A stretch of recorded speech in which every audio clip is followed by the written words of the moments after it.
Commercial oil production on 10 fields begins.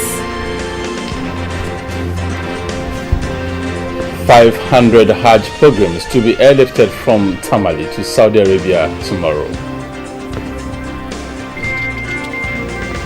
Clock SAG calls of strike action following government's approval to pay interim premium in 2017.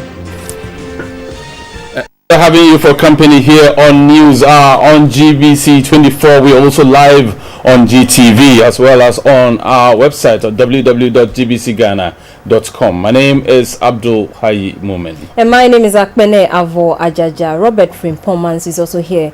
He will do the sign language translation of the news. Now we'll take you to our very first story, where President John Dramani Mahama has turned on the valves of the new FPSO John Evans Atta Mills for oil production to officially begin in Tunibwa, Inyira and Ntome fields. The 10 project is a joint venture led by Talo Oil with a stake of 47.183%.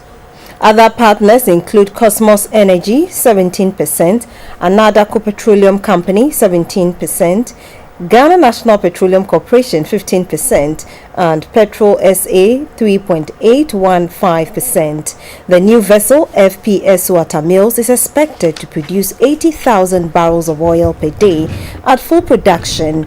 With additional gas coming on stream, it is expected that the thermal plants, which are gas-based generation, will now be assured of regular supply of fuel.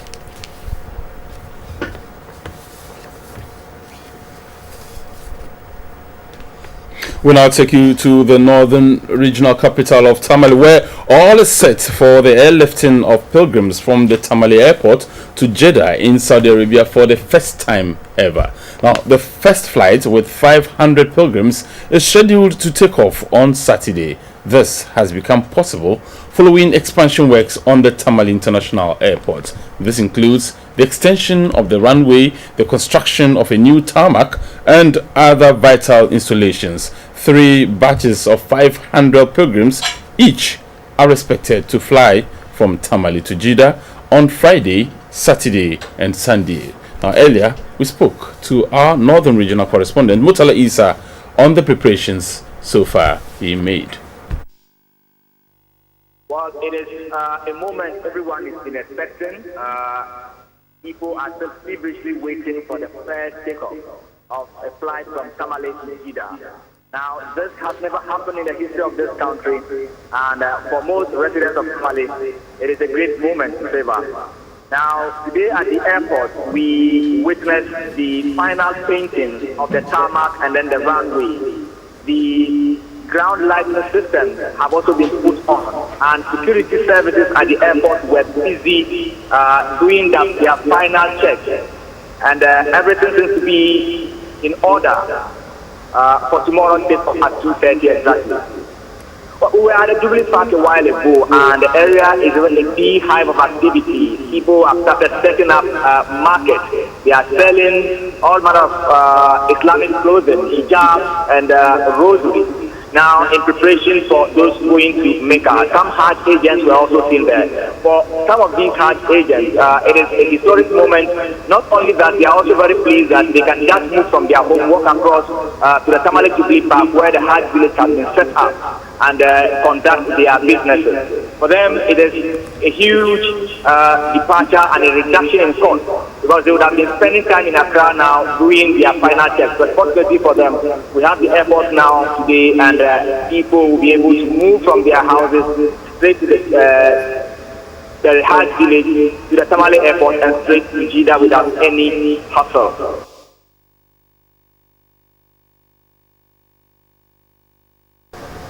Back in the national capital, members of the Civil and Local Government Staff Association of Ghana, CLOGSAG, have called off their strike following government's approval to pay their interim premium in 2017. At a meeting in Accra, leadership of the association and the Minister for Employment and Labour Relations, Mr. Haruna Idrisu, signed a memorandum of understanding to that effect. Members of the Civil and Local Government Staff Association Ghana, CLOGSAG, downed their tools to demand payment of the market premium at the 10th Quadrennial Congress of the Ghana Trades Union Congress (TUC) in Kumasi. President John Mahama pleaded with the striking members to return to work while their demand for the payment of the interim premium is considered next year. The Minister for Employment and Labour Relations, Mr. Haruna Idrisu, who met members of CLOGSAG, said the issue is subject to further consultations as the government implements a comprehensive market premium in the public service next year. Market premium is to reward and compensate for scarcity of skills, and therefore it is not government policy that labourers and consumers demand market premium. And therefore we will categorize who deserves market premium, whether in education or health, or in the civil or local government services. It will only be given to the deserving. The nationwide strike lasted for about 3 weeks.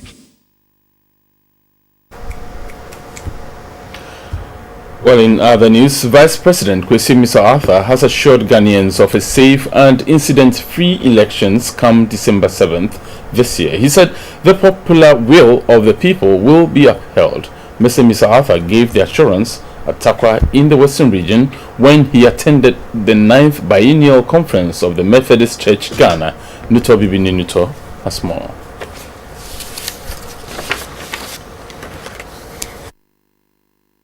Cheers to that story subsequently, but moving on, the managing director of Ghana Post, Mr. Eric Yao, says his outfit has a strategy to whip up interest in letter writing. Letter boxes will soon be set up at various secondary schools to boost stamp sales. It comes at a time when patronage of postal services has dwindled. Mr. Eric Yao was speaking to GBC24 on the sidelines of the launch of 5 new peaceful election stamps in Accra. Postal services remain an integral and irreplaceable component of the communications industry.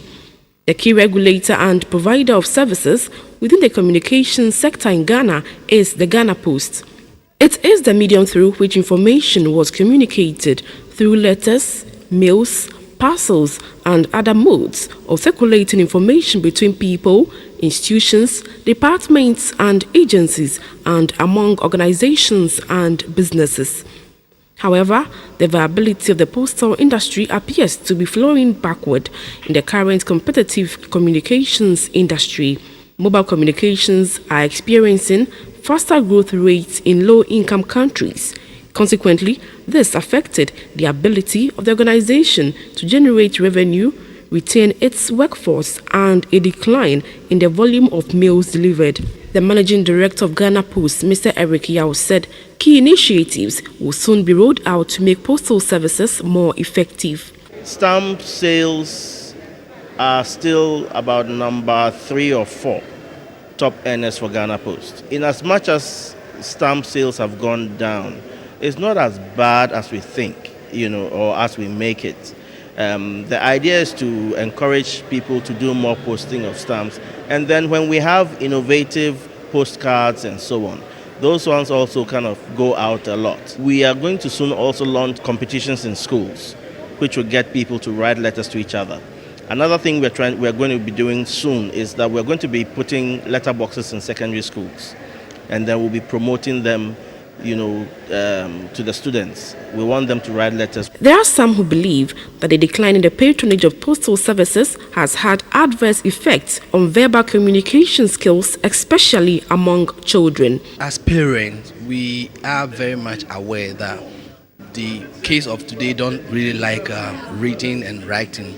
But then there are instances where we could organize competitions amongst the schools, the basic schools, and it's one way of promoting letter writing. But is social media to blame? We cannot blame social media. It's a revolution in technology, and so we cannot blame social media for that. But we also have to adjust, because it's not everything that can be carried on the social media.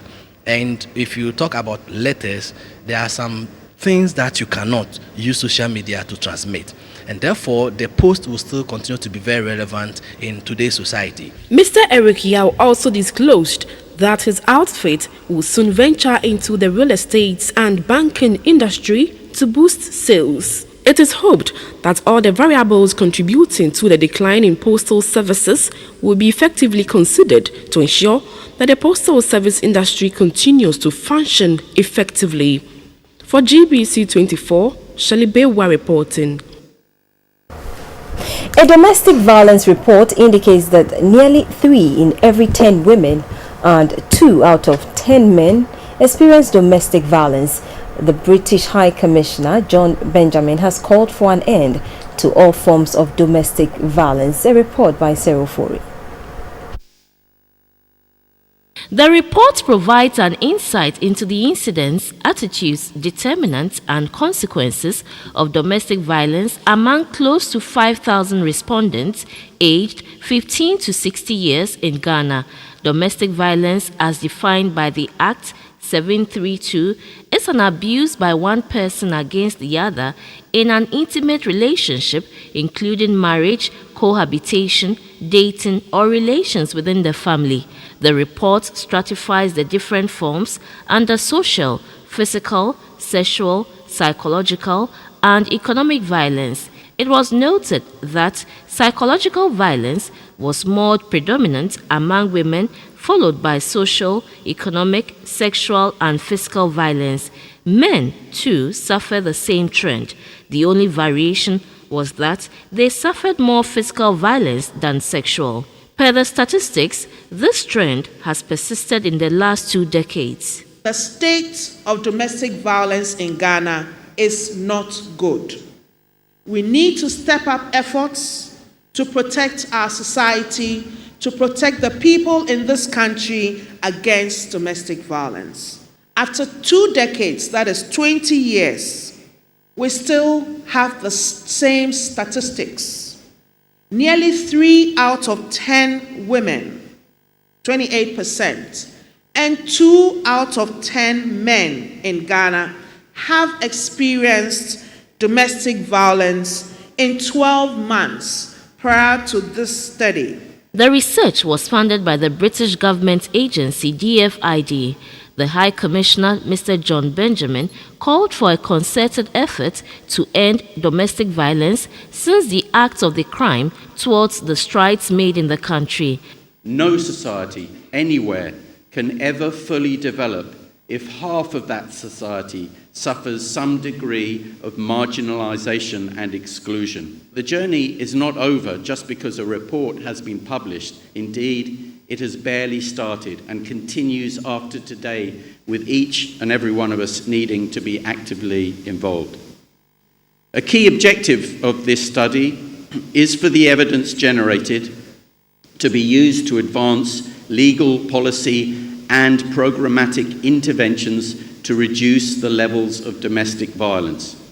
And I hope we can collectively make that a reality. The report reveals that unemployed men and women and those with low levels of education and wealth, as well as those in polygamous relationships, suffered more violence. Most of the respondents considered sexual violence a private matter, hence would not talk about it. Others also thought that some aspects of the definition, such as wife beating, were not violence, but were accepted norms in dispute resolution. The Ministry of Gender, Children and Social Protection intends to set up a child support unit to hold non-custodial parents to their responsibilities. Cyril Fori, GBC24, Accra. Back to our earlier story, where Vice President Kwesi Arthur has assured Ghanaians of a safe and incident-free elections come December 7th this year. He said the popular will of the people will be upheld. Mr. Arthur gave the assurance at Takwa in the Western Region when he attended the 9th Biennial Conference of the Methodist Church Ghana. Nuto Bibi Nuto has more.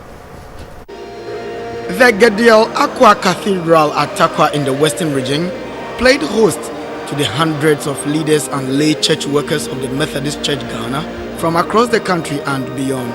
The occasion was the 9th Biennial and 47th General Conference of the Church, which sought to rekindle the spirit of Methodism, which principally hinged on prayer and spirituality, teaching of the Word of God, welfare and social action.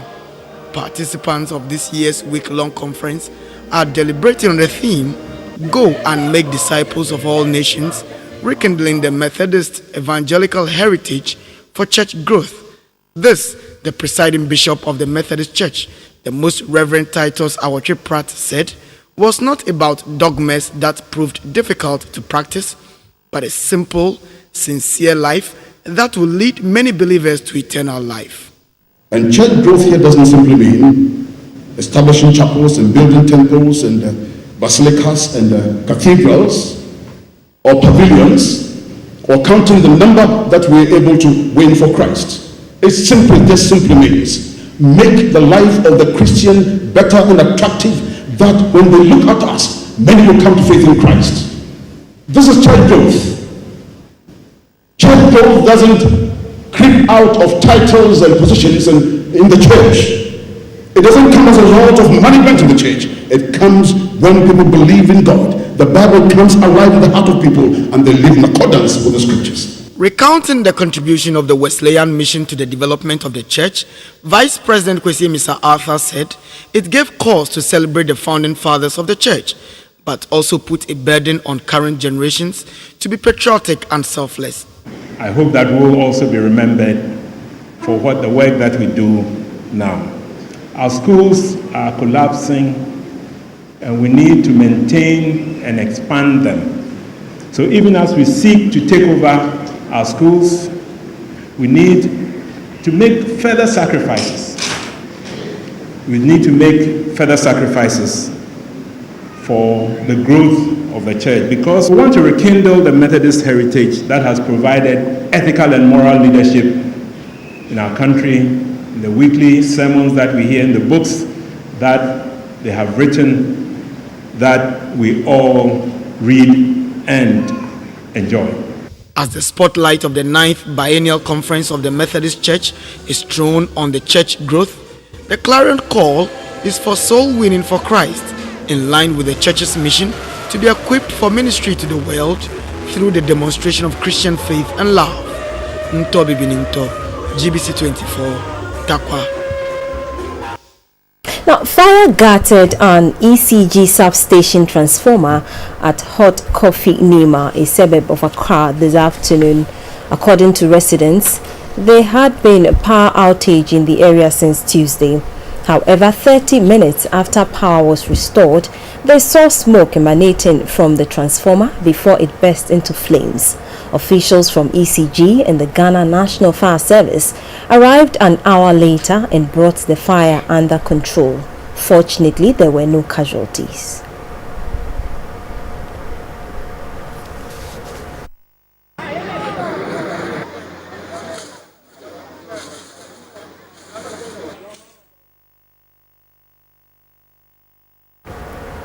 In other news, the Volta River Authority is warning the public that spillage of water from the Bagri Dam is likely to start this weekend. A statement from the VRA said the operators of Power Utility Company of Burkina Faso have indicated that the spillage will start when the water level reaches 235 meters. The VRA called on residents in the Upper West, Upper East and Northern regions to take precautionary measures to avoid any adverse effect from the spillage of the water from the Bagri Dam. This is because the spillage of the Bagri waters may be compounded by the recent heavy rains being experienced in the 3 regions of the north.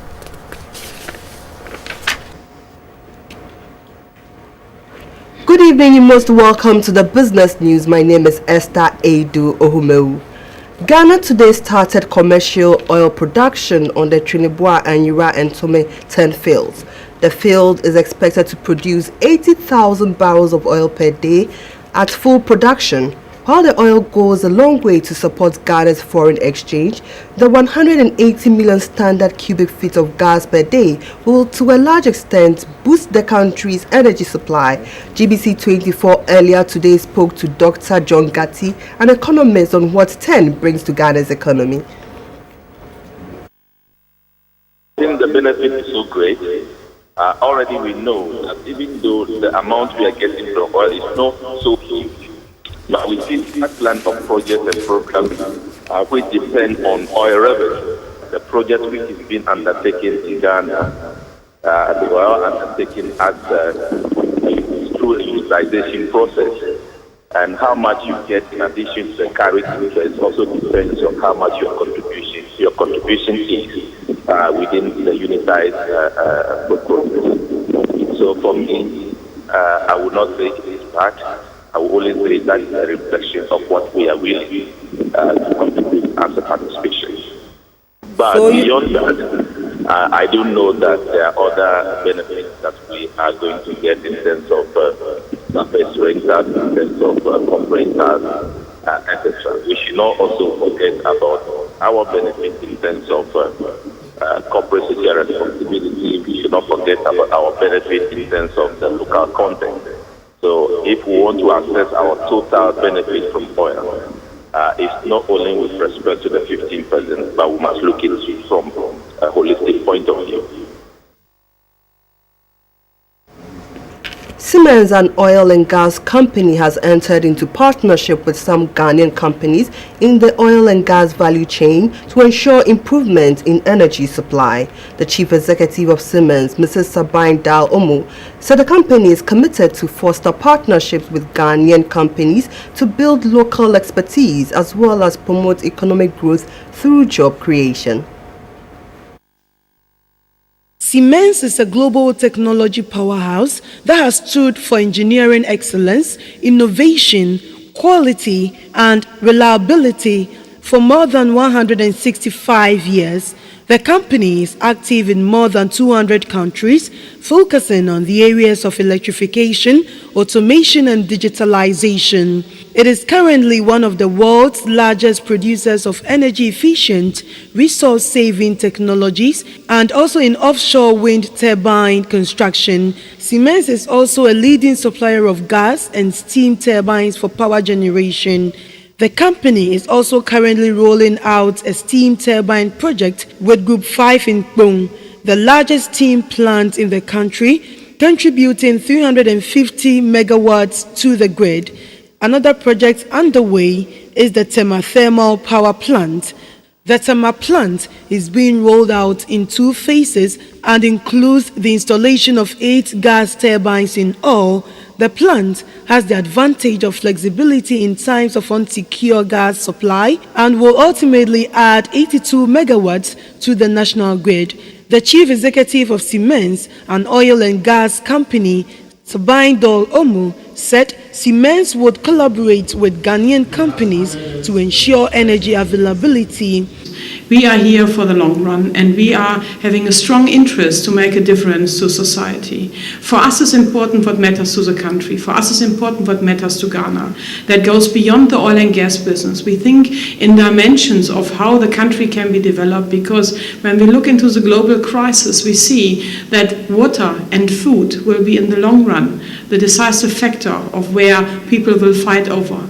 The Deputy Minister for Trade and Industry, Mr. Mutala Mohammed, indicated the government would support the company to achieve its purpose in the energy sector. We needed about 200 megawatts of energy each year, but we seldom do that. And successive governments, including my government, we used to have what they call knee-jerk response, that any time at all you had energy crisis, you respond. His Excellency the President said, no. It doesn't matter how politically it affects us. We need to find a permanent solution to this challenge, such that the next 7 years, 10 years, we don't experience that. Because Ghanaians would admit that the energy crisis that we have had, we experience that either every 7 years or every 10 years. And if my memory serves me right, in 1996 we had that. 1997 we had that. In 2002 we had that. 2005 we had that. And from 2012 up to date we had that. So there is the need for us to depoliticize it and see how best we can overcome that challenge. And that is precisely what government is doing. Siemens has entered into a joint venture with local company Draper Oil and Gas Limited to form Siemens Oil and Gas. And now the city's performance for today.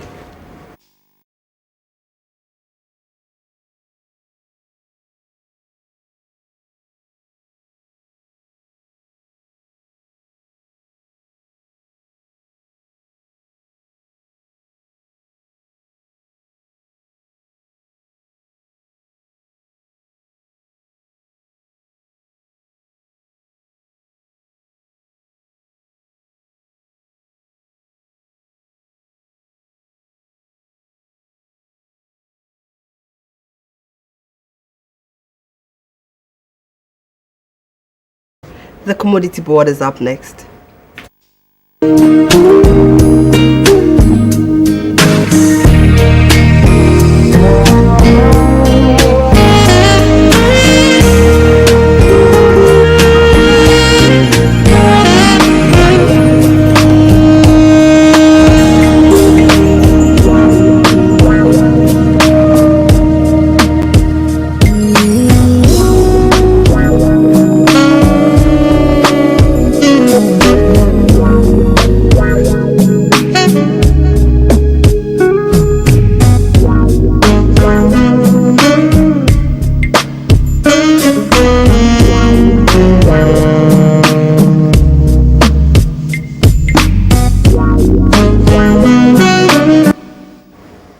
The insurance news is after the break.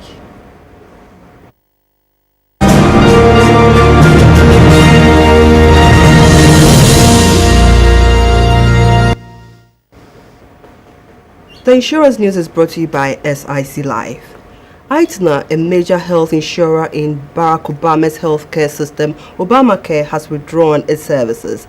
The decision to partially withdraw is leaving some Americans with only one or no health insurance option. The move has threatened Obama's resolve to reduce the number of people who are too sick or too poor to access health coverage. Good evening. It's time to do health news here on News Hour, brought to you by FPAC, Blows Your Pain Away. My name is Evans Echampon. The Lodina Foundation has presented an ultrasound scanner to the La General Hospital in Accra.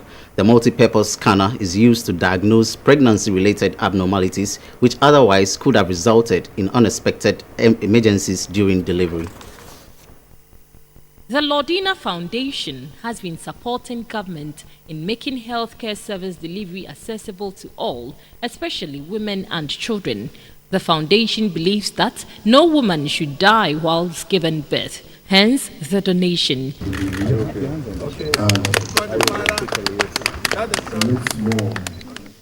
The Siemens Axon X150 is a multi-purpose ultrasound unit capable of performing obstetrics, vascular, cerebrovascular, abdomen, urology, and musculoskeletal exams. The scanner will help in diagnosing pregnancy-related abnormalities which otherwise could not have been seen till delivery.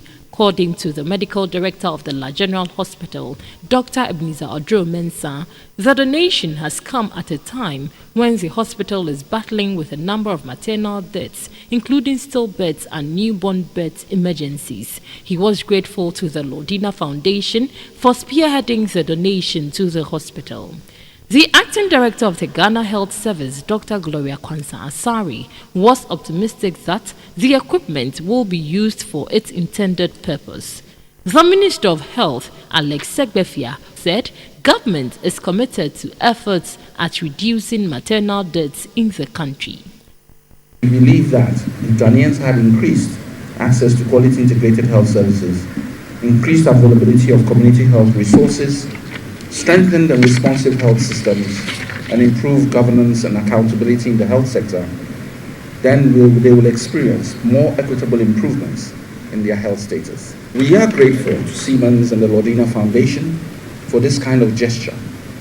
We hope this equipment will be put to a good use for the benefit of the patients. The CEO of Siemens Africa Sabine Dalomo was happy her outfit has been able to support the hospital's everyday clinical requirements. The La General Hospital is the second largest referral hospital in the Greater Accra region. With a bed capacity of 161, the hospital since the beginning of the year has recorded over 2,000 deliveries, and this does not come without challenges.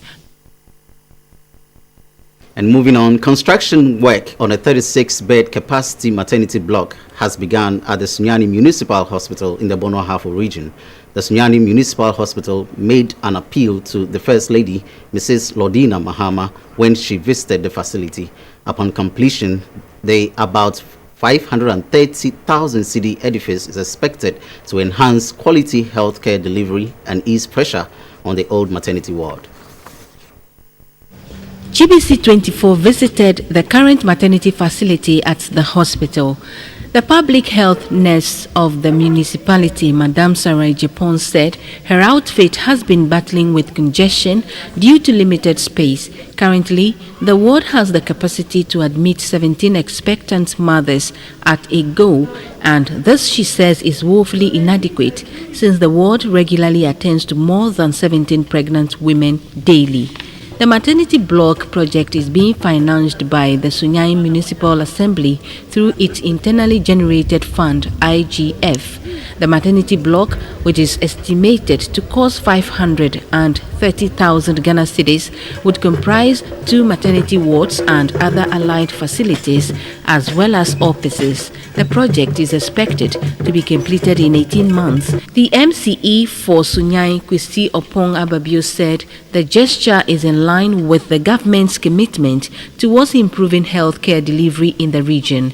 The medical superintendent of the hospital, Dr. Derry, said the hospital over the years has been working tirelessly to ensure improvement in the area of maternal and child health. Dr. Derry revealed that over the past 6 years, the hospital has not recorded any maternal deaths. There must be a deliberate and concerted effort at tackling health issues concerning women and children. Indeed, it is in appreciation of this fact that getting a much bigger maternity block that will harmonize all aspects of maternal and infant care in a comprehensive unit would position the hospital better to save the Sunyani community and beyond. The contractor in charge of the project, Edward Nyanato, said he is poised to complete the project on schedule so long as the funds for the project are made promptly.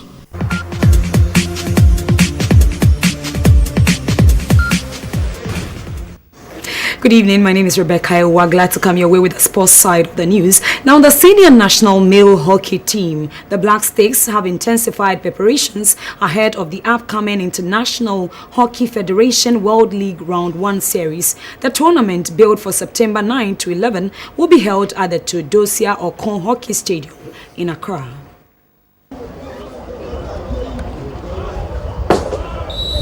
Ghana will from September 9 to 11 this year host the first round of the International Hockey Federation FIH World League Series. The national team, the Black Sticks, will battle 3 other countries, Nigeria, Kenya and Namibia, for qualification into round 2 of the World Hockey League scheduled for February next year. The FIH World Hockey League is an international field hockey competition organized by the International Federation. The competition, which is held over 2 years, also serves as the qualifier for the Hockey World Cup for men and women. For the past 5 weeks, the Black Sticks have been having a non-residential training 3 times in a week. GBC24 Sports Checks indicates that support for the national team is not forthcoming. Head coach of the side, Winfred Saki, is however upbeat about Ghana's chances. I think there's one thing about this place. Even in the absence of monetary motivation, they are prepared to die. And you can see from the way they are training. How they come here to train non-residential, they themselves are able to go up and down. So you can see from their even the attitude that they are prepared to die. As for this time around, the only problem we've having over the years have been with Egypt and South Africa. But with Kenya, I don't think we'll have so much difficulty. So they should be expecting something positive from us. Team manager of the Black Sticks, Stephen Tinkran, says the team will not disappoint. Been preparing favorably because we know this tournament is a must-win tournament. The players are very fit and high morale, and camp is booming. So we are assuring the whole of the country that yes, the team were very well prepared to win this tournament. So far, 28 of the best players are preparing. The technical handlers will first prune the number to 22 before a final 18-man squad is assembled. As at the time of our visit, Italy-based trio Johnny Botiu, Bashadrak and Abdul Rahman have joined the team. Let's do some Premier News or Premier League news now. Match day 25 of the Ghana Premier League produced 15 goals.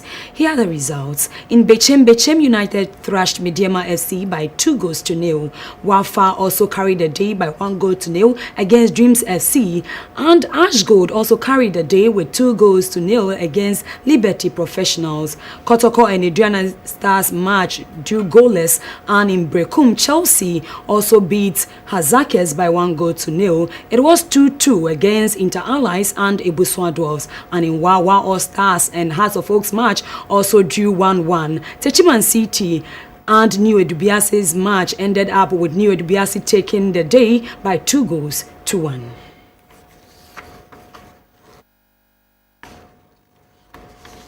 Now, the fierce race for the Premier League title continued on Wednesday with the rankings unchanged as the top 4 teams split points.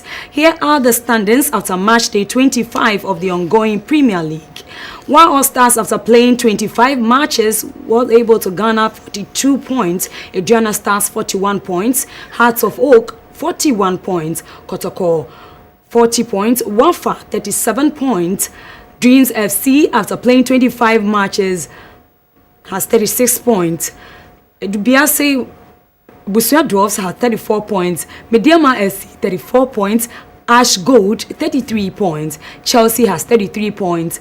Bechem United 32 points. Liberty Professionals 30 points. Techiman City 30 points. Hazakes, after playing 25 matches or 24 matches, have 28 points, and Inter Allies, after playing 25 matches, has 27 points, and New Edubiase has 25. Now, further afield, Germany will face Brazil in the gold medal match at the men's Olympic football tournament following their 2-0 win against Nigeria at the Arena Corinthians in Sao Paulo. Still on the Rio Olympics, Brazil progressed to the final of the men's Olympic football tournament after a comfortable 6-0 win against Honduras in Rio de Janeiro. And that has been your sports with me, Rebecca Ewa. The news continues.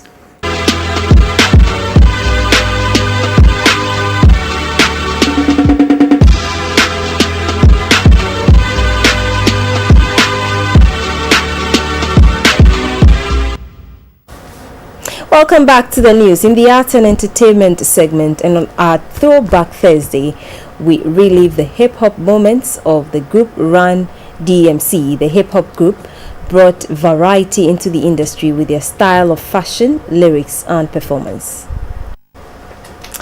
Let's now do some tidbits from the world of entertainment. Gospel singer Nicholas Omanie Champon has been honored with the lifetime title Gospel General at the 2016 Gospel Music Awards. The title was bestowed on Nicholas Omanie Champon at the ceremony, which seeks to celebrate and award outstanding Ghanaian gospel musicians whose works have influenced the advancement and promotion of the Kingdom of God. The awards also honors outstanding achievements and excellence in Christian and gospel music. And that's all there is in News Hour tonight. We shall be back at 10:30 when we bring you news tonight. Thank you very much for being a part. But coming up shortly is Moment Tonight. Do stay tuned. Thank you.